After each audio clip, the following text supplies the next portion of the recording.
दोस्तों नमस्कार, आप देख रहे हैं द दस्तक 24।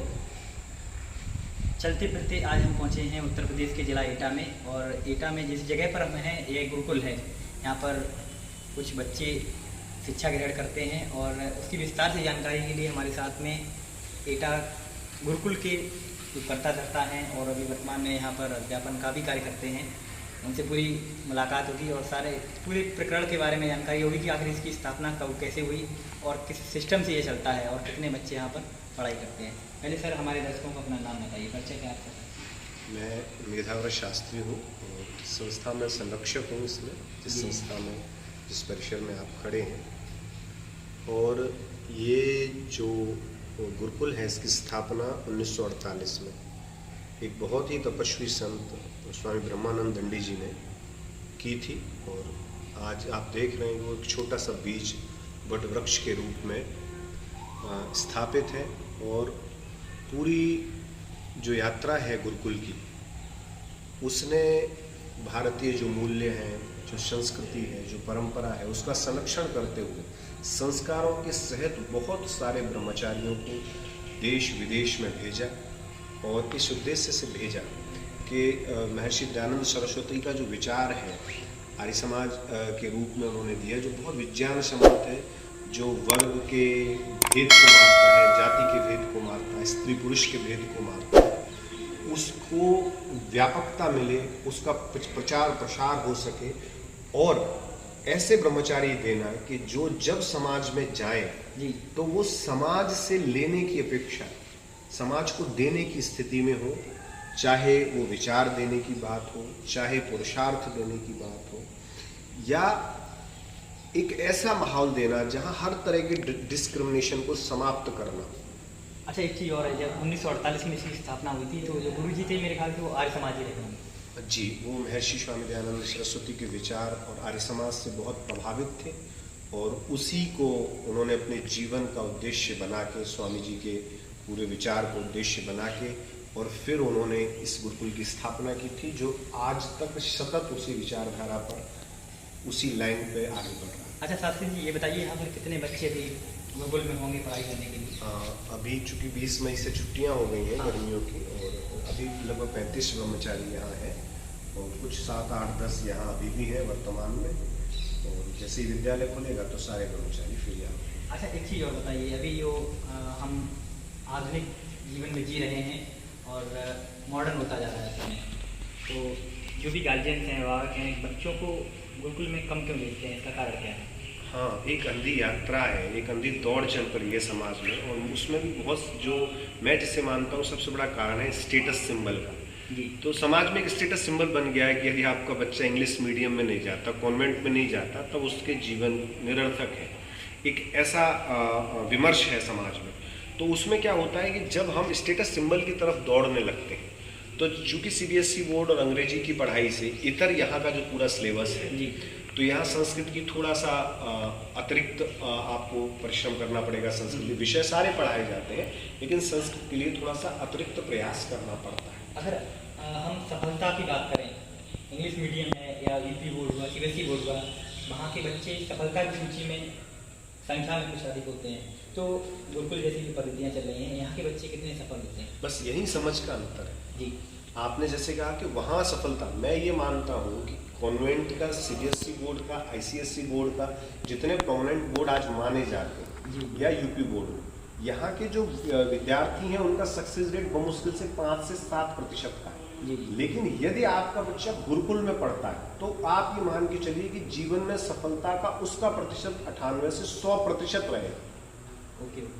मतलब यहाँ की जो शिक्षा है ना, वो आपको सिर्फ ज्ञान और विचार नहीं देती, वो आपको आत्मनिर्भर बनाती है, आपको समर्थ बनाती है, समाज की दृष्टि से, परिवार की दृष्टि से बहुत ज़्यादा आपको कैपेबल बनाती है, समर्थ करती है। अच्छा, गुरुकुल में अभी कौन सी क्लास से कौन सी क्लास तक के बच्चे यहाँ पर अध्ययन कर रहे हैं? यहाँ हमेशा से कक्षा 6 से यहाँ प्रवेश होते हैं, और 6वीं से शास्त्री समकक्ष मानी जाती है ग्रेजुएशन।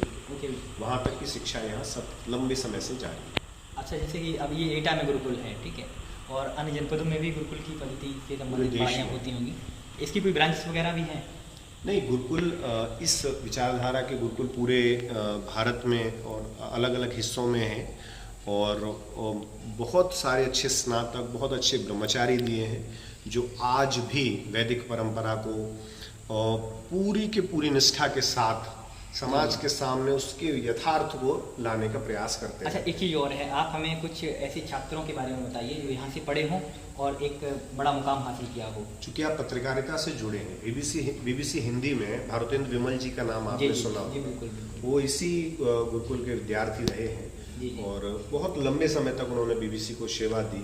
जी। और आर्य समाज में आप देखते हैं आस्था और ये सारे चैनल, तो इसमें आचार्य बागीश जी हैं जो बहुत अच्छे ऑडिटर हैं, बहुत अच्छे वक्ता हैं और वो गुरुकुल के स्नातक हैं और बहुत सारे ऐसे असंख्य प्रोफेसर भी दिए। हाँ, नहीं बिल्कुल, अभी आपके इर्द गिर्द जितने भी कॉलेज हैं, जैसे के कॉलेज कासगंज है जी, तो वहाँ जो संस्कृत के अभी HOD हैं वो ब्रजेंद्र कुमार जी इसी गुरुकुल के स्नातक हैं। एटा का जो JN कॉलेज है वहाँ शर्वेंद्र जी हैं, वो संस्कृत के एसोसिएट प्रोफेसर हैं और वो इसी गुरुकुल के विद्यार्थी रहे हैं। तो आसपास जितनी भी यहाँ पर महाविद्यालय है, अधिकतम जगह गुरुकुल। मतलब एक बात तो तय है कि मतलब गुरुकुल से पढ़ने वाला बच्चा भी उन बच्चों से अधिक काबिल हो सकता है जो CBSE और उत्तर प्रदेश बोर्ड और अन्य बोर्ड से पढ़ के आते हैं। बात क्या है कि एकेडमिकली आप देखें तो हो सकता है कि कुछ प्रतिशत लोगों का ठीक ठाक रहे, लेकिन समग्रता में मैंने आपको क्या बताया कि यदि आप एक आत्मनिर्भर व्यक्ति को तैयार करते हैं, CBSE बोर्ड में आप जानते हो कि आपका बच्चा खुद पानी नहीं ले सकता जी। यहाँ बच्चे इतने समर्थ होते हैं कि परिस्थिति कोई भी हो, उन प्रतिकूल परिस्थितियों में जीवन को कैसे जिया जाए ये कला उनके पास होती है। एकेडमिकली आप ये मान के चलिए कि यदि थोड़ा सा भी उसमें रुचि है पढ़ाई के प्रति तो 100% सक्सेस रेट है। दिल्ली यूनिवर्सिटी के सबसे बेहतरीन कॉलेजों में इस गुरुकुल के बच्चे एडमिशन बहुत सहजता से पा लेते हैं। नेट JRF बहुत सारी ये सारी चीज़ें वो एक एक प्रयास में निकाल लेते हैं। अच्छा, अब हमें कुछ यहाँ के बारे में बताइए मुझे, जैसे कि अभी आप देख रहे होंगे कि बहुत सारे श्लोक वगैरह लिखे हुए हैं, इसके बारे में हम जिस मूल परिसर में है ये यज्ञशाला है और ये दुनिया की सबसे बड़ी और अद्वितीय यज्ञशाला। इतना बड़ा कैंपस यज्ञशाला का पूरी दुनिया में नहीं और ये जिन खम्भों पे खड़ी है इन खम्भों की संख्या 84 है। हिंदू माइथोलॉजी में 84 लाख योनियों का प्रावधान है। जी। तो जब स्वामी जी जो यहाँ के संस्थापक थे ब्रह्मानंद जी, तो उनका जो दिमाग था वो थोड़ा सा आर्किटेक्ट जैसा था, तो उन्होंने इसमें आध्यात्म के दर्शन को, इस पूरे निर्माण में आध्यात्म के दर्शन को लेके आए और उनका मानना था कि मनुष्य बनने की एक प्रक्रिया है, बहुत सारी योनियों से गुजर के हमें मनुष्य जन्म मिलता है। तो ऐसे 84 खंभे हैं और एक एक खंभा करता है 1 लाख योनियों को। फिर यहाँ एंट्री है अलग अलग कि जैसे आप चले और आपके योनियों से आए, यहाँ आवश्यक था जाके मनुष्य होने का, अगर भटक गए तो फिर पूरा एक चक्कर लगाने के बाद आपको उधर मिलेगा। अच्छा, एक चीज़ और बताइए, इस पर जो खंबे बताए आपने, इसमें कुछ नाम पड़े हुए जैसे शांति देवी, ये वो शीतल देवी, ये बहुत सारे लोग हैं जिन्होंने इस के निर्माण, यज्ञशाला के निर्माण के समय इसमें अपनी आर्थिक सहभागिता जिन जिन लोगों ने दी है उनके नाम इसमें इंगित है और जिन लोगों ने जैसी दी है वो अलग पट्टिकाओं पे लिखे हैं। नाम यहाँ लिखे हुए हैं। इस स्तंभ पे, इस स्तंभ के लिए इस जिस व्यक्ति ने दान दिया होगा उसका नाम उस स्तंभ पे लिखा है। ओके। एक चीज और, ऊपर जो श्लोक लिखे हैं इसके बारे में बताइए। ये यजुर्वेद का 40वां अध्याय है, अर्थ सहित। ओके। हाँ, सारी पट्टिकाओं पर इसमें यजुर्वेद के 40वें अध्याय को अर्थ सहित संस्कृत के मंत्र हैं, फिर उनकी हिंदी में व्याख्या। अच्छा, आपने अभी यज्ञशाला के बारे में बताया, तो यहाँ का कार्यक्रम वगैरह होते हैं? नहीं, यहाँ नियमित सुबह शाम ब्रह्मचारी यज्ञ करते हैं और जब यहाँ वार्षिक उत्सव होते हैं, अगले वर्ष 2023 में यहाँ हीरक जयंती है, 75 वर्ष गुरुकुल को हो जाएंगे, तो बहुत बड़ा आयोजन होगा। और यहाँ ये पूरा वेद मंदिर है, 108 कुंड है और जब बड़ा आयोजन होता है तो इन सारे कुंडों पर यज्ञ होता है। दृश्य बहुत ज़्यादा अद्भुत होता है। अच्छा, वर्तमान में कहाँ के छात्र यहाँ पर अध्ययन करते हैं, ब्रह्मचारी जो है कहाँ के? अभी ये आप मान के चलो अलीगढ़ और आगरा मंडल के बच्चे ज़्यादा हैं। एक समय था बहुत दूर दूर से ब्रह्मचारी आते थे, लेकिन अब चूंकि इस परिपाटी के प्रति उतना आकर्षण नहीं बचा है तो थोड़ी सी दूर से आने वाले लोगों की संख्या कम जो है। अच्छा, वैसे आपको ऐसा लगता होगा कि सरकार को भी इधर काफ़ी ध्यान देना चाहिए? मुझे लगता है कि इस सरकार से तो हमें बहुत अपेक्षाएं थी जी। हमें लगता था कि गुरुकुलों की तरफ इनका ध्यान जाएगा, लेकिन मुझे लगता है कि अब तक घोर उपेक्षा हुई है गुरुकुलों की। क्योंकि आपको पता है कि गुरुकुल के पास ऐसी कोई भी स्रोत नहीं है जिससे हाँ, कोर्स की समस्या हाँ रहती है। वो रहती है। तो सरकार यदि हमें कुछ मदद करेगी तो मुझे लगता है कि ये संस्थाएं फिर से दौड़ पड़े। नहीं, भारतीय संस्कृति को बचाने के लिए ये तो बहुत अच्छा माध्यम हो सकता है गुरुकुल, क्योंकि हम जो भागम-भाग दौड़ में पड़े हुए हैं। बिल्कुल। हाँ, आज सबसे ज़्यादा जब आप शोर संस्कृति का सुनेंगे और नहीं, राष्ट्र राष्ट्रपिता में यहाँ पे जो वातावरण है वो अलग टाइप का वातावरण हाँ है। बिल्कुल है, शहर बहुत से। दिव्य है। चूँकि आप जानते हैं कि यहाँ जिस तरह का परिवेश है, सुबह ब्रह्मचारियों का उठना, यज्ञ का होना, और आप देख रहे होंगे एक अजीब सी शांति है। आप जब यहाँ इस परिसर में जैसे ही आप प्रवेश करते हैं, आपको एक दिव्यता की अनुभूति होती है। वो दिव्यता यहाँ के माहौल और परिवेश के कारण है। जी जी जी। अच्छा, इसके बाद हम कुछ ब्रह्मचारियों से भी वार्ता करना चाहेंगे। आखिर हम उनकी दैनिक दिनचर्या के बारे में जानेंगे कि आखिर किस प्रकार सुबह उनकी शुरुआत होती है और शाम को समापन उनका किस प्रकार होता है, ताकि हमारे दर्शक भी जान सकें कि गुरुकुल पद्धति क्या है। क्योंकि अभी तक आपने किताबों में पढ़ा होगा, सुना होगा कि कभी भगवान श्री कृष्ण भी गुरुकुल में पढ़ने के लिए गए थे, भगवान राम भी गुरुकुल में पढ़ने के लिए गए थे। तो यहाँ के ब्रह्मचारियों यानी कि यहाँ के जो बच्चे पढ़ते हैं उनसे भी हम वार्ता करेंगे। अध्ययनरत करने वाले ब्रह्मचारी हैं और अभी विष्णुदेव जो बच्चों को अध्यापन का कार्य कराते हैं, आपसे भी वार्ता होगी। सबसे पहले दस्तक 24 में आपने जो समय दिया उसके लिए बहुत बहुत शुक्रिया आपका। धन्यवाद। आखिर जो बच्चे पढ़ते हैं उनकी दैनिक दिनचर्या क्या रहती है, वो हमारे दर्शकों को बताइए। दैनिक दिनचर्या ब्रह्मचारी प्रातःकाल 4 बजे जगा दिए जाते हैं। 4 बजे उठकर के विद्यार्थी मंत्र पाठ करते हैं जी। उसके बाद फिर अपना शौचालय के लिए चले जाते हैं और ठीक 6 बजे इनका व्यायाम का कार्य प्रारंभ हो जाता है। 6 बजे से 6:30 बजे तक ये अपना व्यायाम करते हैं, योगासन करते हैं और 6:30 बजे से फिर अपना नहा धो करके 7 बजे तैयार हो जाते हैं और 7 बजे से और 7:30 बजे तक जी जी। इनका हवन पूजा का समय रहता है। अच्छा, अभी यहाँ पर छात्र संख्या कितनी हुई है? छात्र संख्या अभी तो क्या है कि प्रवेश प्रारंभ हुए हैं जी। तो लगभग 10-15 के आसपास बच्चे। अच्छा, अभी जो 20 तारीख बाद छुट्टी हुई जी। ग्रीष्मकालीन अवकाश हुआ जी। उसमें कुछ चले भी गए। हाँ, ग्रीष्मकालीन अवकाश में कुछ बच्चे चले गए हैं और अभी वर्तमान में यहाँ पर 6 विद्यार्थी यहाँ पर हैं। अच्छा, कौन कौन सी विषय की पढ़ाई कराते हैं आपको? यहाँ पर मुख्य रूप से संस्कृत व्याकरण, वेद, दर्शन, साहित्य जी। आदि का अध्ययन कराया जाता है। उसके अतिरिक्त आधुनिक विषय भी हैं, इंग्लिश, गणित, साइंस और आपका जो सामाजिक विषय है, यानी सभी विषय पढ़ाए जाते हैं। गुरुकुल पद्धति में सबसे खास होता है कि जो आधुनिक विषय हैं उनके साथ साथ में वेद, शास्त्र और बड़े बड़े जो ग्रंथ हैं उनके बारे में भी जानकारी दी जाती है। कुछ बच्चे हैं यहाँ पर जिन्हें ब्रह्मचारी कहा जाता है, उनसे भी हम वार्ता करेंगे। आखिर उनकी दैनिक जीवन में किस प्रकार से परिवर्तन आ रहा है और कैसे कैसे पढ़ाई करते हैं वो हम। क्या नाम है बेटा आपका? आपका नाम क्या है? कहाँ के रहने वाले हैं? अभी नया अच्छा, नया। जयपुर में अच्छा, बना। आपका? अभी आप भी नहीं हैं यहाँ? कौन सी क्लास में पढ़ेंगे? 6। आपका नाम? ऋषि राय। कौन सी क्लास में पढ़ेंगे? 6 में। अच्छा, 6 में ही एडमिशन 6 से स्टार्ट हो? 6 से स्टार्ट होता है। तो कब कितना दिन हो गया आपको आए हुए यहाँ? 3 दिन हुए। तो 3 दिन में आपने क्या क्या सीखा यहाँ? बताइए क्या क्या सीखा? मम्मी पापा की याद आती है आपको? नहीं आती? मम्मी पापा तो आते होंगे मिलने के लिए। उनकी बुआ जी ने कराया एडमिशन। अच्छा अच्छा अच्छा। आपके मम्मी पापा आते हैं? याद आती है उनकी?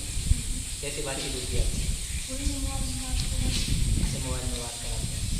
तो आप पढ़कर क्या बनना चाहते हैं? बताओ। अच्छा, क्या नहीं है? अच्छा अच्छा। आपका नाम क्या होता है आपने? ऋषि राज। कहाँ के रहने वाले? हमीरपुर जनपद हमीरपुर या यहाँ पे लोकल गाँव? अच्छा, शिवपुरा के पास। तो आप मम्मी पापा की याद आती? तो पहले कौन से हिंदी मीडियम में पढ़ते थे या इंग्लिश मीडियम में? आप इंग्लिश मीडियम में। अभी तो नया नया एडमिशन है आपका। तो अभी गुरुजी ने यहाँ की दिनचर्या के बारे में बताया आपको कुछ? कैसे कितने बजे उठना है, क्या क्या करना है, क्या क्या बताया? 4 बजे उठना है। 4 बजे उठना है और उसके बाद 4 बजे का 4:30 बजे तक आप टहलना है। उसके बाद 5 बजे तक लेट को शौचालय। अच्छा, वैसे कितने बजे उठती थी घर पर? 5 बजे। धीरे धीरे परिवर्तन आएगा आपकी ज़िंदगी में, है ना?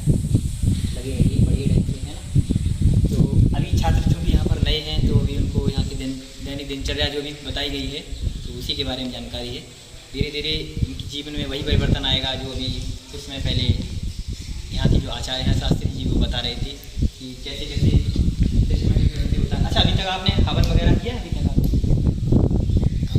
कब किया था हवन? आज हुआ? सुबह हवन किया था।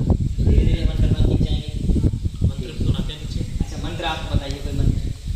ओम भूर्भुवः स्वः तस्य वितुर्वरेण्यं भर्गो देवस्य धीमहि धियो यो नः प्रचोदयात्। गायत्री मंत्र को बच्चे बखूबी सीख गए। ये आपको पहले से आता है या आप नहीं सीखे? 3 दिन में सीख गए? एक दिन में। अच्छा, 1 दिन में। वाह। तो आप गुड़िया भी बताइए कि जैसे आप ये बड़ी गौशाला है जी। इसके अगल बगल में कुछ बहुत सारे एक बने हुए हैं जी। एक गौशाला, इसका कॉन्सेप्ट क्या है? एक शाला जो बनी हुई है इसका मतलब है कि ये 5 यज्ञशाला बनी हुई है। जी जी। तो 5 हवन कुंड है, जिस समय पर कोई कार्यक्रम होता है हाँ। तो ये यज्ञ कुंड में होता है। और जब बड़ा फंक्शन होगा, वार्षिक उत्सव जब होता है तो जो चारों तरफ जो वेद मंदिर में जो हवन कुंड बने हुए हैं उनमें सभी लोग जो बाहर से आने वाले आगंतुक हैं वो यजमान बनते हैं। अच्छा, बच्चों को और- यहाँ पे शिक्षण कार्य कब से चालू हो जाएगा? शिक्षण कार्य तो अभी चल रहा है, लेकिन क्या है कि अभी छुट्टियां भी है, गर्मी की छुट्टियां पड़ हाँ, जाएंगी, ग्रीष्मकालीन इसलिए ग्रीष्मकालीन अवकाश में जो है बच्चे चले जाएंगे और कुछ यहाँ पर बने रहेंगे। जो यहाँ बने रहेंगे उनका कार्य जो है पढ़ाई का निरंतर चलता रहेगा। फिर जो विधिवत रूप से जो है जुलाई से कार्य प्रारंभ हो जाएगा। अच्छा, जैसे कि बहुत सारे जैसे आपने देखा होगा कि जो इंग्लिश मीडियम विद्यालय हैं या यूपी बोर्ड के जो विद्यालय चल रहे हैं वहाँ पर लाइब्रेरी होती है, प्रयोगशालाएँ होती हैं। जी। क्या वो चीज़ें बच्चों के लिए यहाँ उपलब्ध हैं? हमारे यहाँ पर लाइब्रेरी है जी। और प्रयोगशाला नहीं है, क्योंकि यहाँ पर साइंस के जो प्रयोग हैं वो नहीं होते हैं। Okay okay. जी। तो यहाँ पर केवल हमें वेद शास्त्रों का अध्ययन कराया जाता है। मतलब हाँ। जो इनका जीवन है वो प्रायोगिक रूप में प्रैक्टिकल अर्थ में चलता ही रहता है इनका।